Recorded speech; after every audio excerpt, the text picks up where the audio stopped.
करने वाली सास। मेघा अपनी सास आरती और अपने पति सुंदर के साथ रहा करती थी।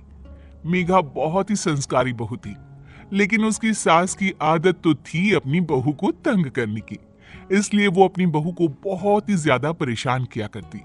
ऐसे ही एक दिन मेघा अपनी सास को चाय देती है। वो चाय देखकर उसकी सास कहती है, अरे ओ बहू, ये कैसी चाय बनाई है? दिखने में बिल्कुल ठीक नहीं लग रही, रंग भी कुछ अच्छा नहीं है। तू एक काम कर, मेरे लिए फिर से चाय बना दे और इस बार कड़क और बढ़िया रंग वाली चाय बनाना। मम्मी जी, चाय तो बिल्कुल ठीक है, अगर इससे ज्यादा कड़क चाय बनाई तो आप पी भी नहीं पाओगे।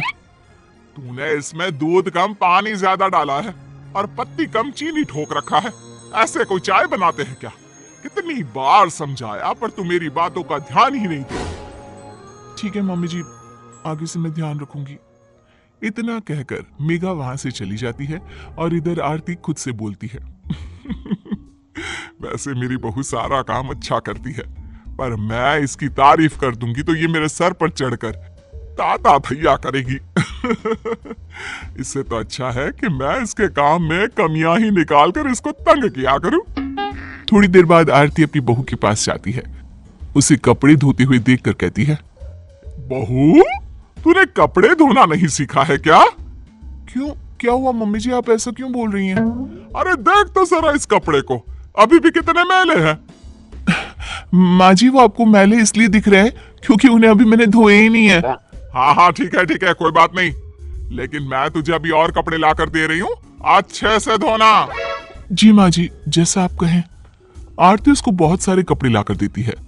अगले 2 घंटे बाद आरती उसको आवाज लगाती है, मेघा, अब मुझे खाना पीना देगी या नहीं देगी?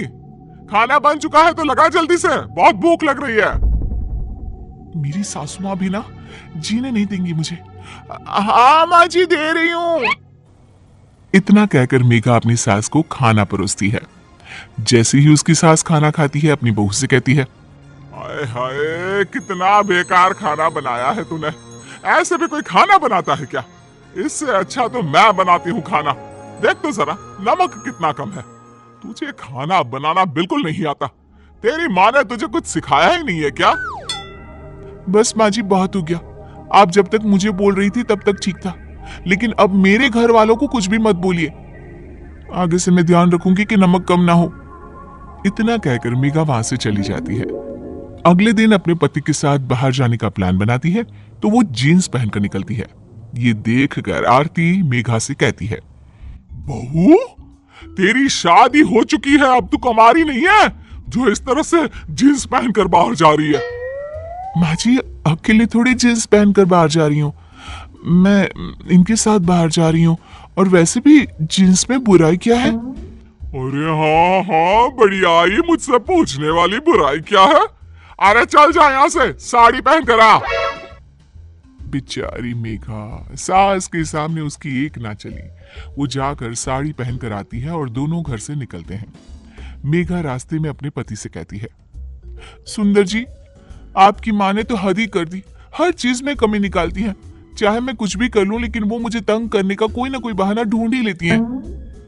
अरे मेघा, अगर वो तुम्हें तंग कर रही है तो तुम भी उनकी बहू हो। अब उन्हें कैसे संभालना है तुम्हें पता होना चाहिए। पति की बात पर मेघा सोचने लगती है, सुंदर जी बात तो ठीक कर रहे हैं। अब ये मेरी सास है, जैसे मुझे ये तंग करती है तो इन्हें संभालना भी तो मेरा हक ही है। इतना सोचकर वो अपने पति के साथ वापस घर आ जाती है और अगली सुबह मेघा अपनी सास को चाय देती है। जैसे ही उसकी सास वो चाय पीती है, वैसे ही अपनी बहू मेघा से कहती है, अरे मेघा, कब सीखोगी चाय बनाना? आज तक एक प्याली चाय ठीक से नहीं बनाई। क्यों, क्या हो गया मम्मी जी?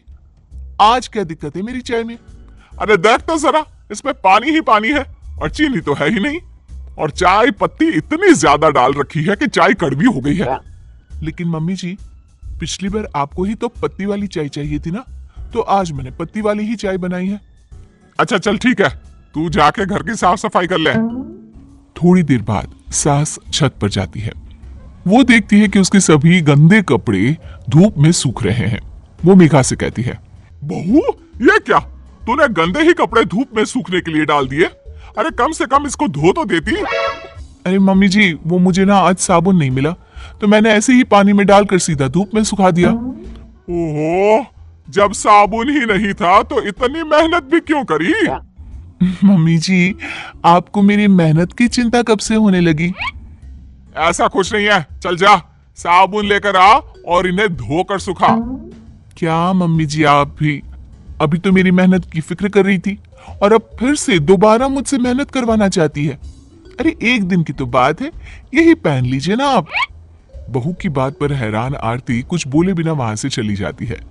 थोड़ी देर बाद जब शाम होती है, आरती मेघा से कहती है, बहू आज खाना देगी या नहीं? भूखा ही रख रखा है सुबह से तूने। अरे लाती हूँ ना मम्मी जी। आरती को मेघा खाना देती है और जैसे ही आरती खाने का पहला निवाला अपने मुंह में डालती है, वैसे ही उसका मुंह जलने लगता है और गुस्से से तमतमाकर वो मेघा से कहती है, मेघा तुम पागल हो चुकी हो क्या? तुम सब भूल गई हो? अरे पहले कितना अच्छा बनाती थी सब, लेकिन अब तो सब कुछ सत्यानाश कर दिया है। क्यों मम्मी जी, अब मैंने क्या कर दिया? ये खाना देख रही है, इतना तेज नमक और लाल मिर्च तो तूने इतनी भरी हुई है कि मेरा मुंह जल रहा है इसे खाकर। अरे मम्मी जी, आपको ही तो थोड़ा तेज नमक और मसाले वाला खाना चाहिए था ना। कल मैंने ठीक बनाया था तो आपको अच्छा नहीं लगा, इसलिए आज मैंने थोड़ा सा नमक डाल दिया है और लाल मिर्च थोड़ी तेज कर दी। देखिए मैं भी तो खाना खा रही हूँ आपके साथ बैठकर, मुझे तो कुछ गलत नहीं लग रहा। ये सब देखकर आरती अब बहू की प्लेट से एक निवाला खाती है तो उसका खाना बिल्कुल ठीक होता है। अब वो अपनी बहू की चतुराई समझ जाती है। तो ये सब तू मुझे परेशान करने के लिए कर रही थी, हैं? क्योंकि मैं तुझे हमेशा तंग किया करती थी, इसीलिए बदला ले रही है ना?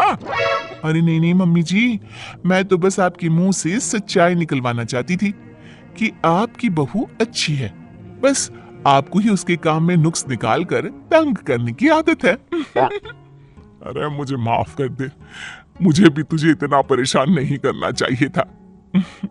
आप क्यों माफी मांग रही हैं? आप तो मेरी माँ जैसी हैं और माँ बेटी के बीच नोक-झोंक चलती रहती है, तभी तो कहानी में नमक, मिर्च, मसाला सब बना रहता है। इतना कहकर अब आरती और मेघा दोनों हंसने लगती हैं और सास बहू की कहानी इसी तरह चलती रहती है।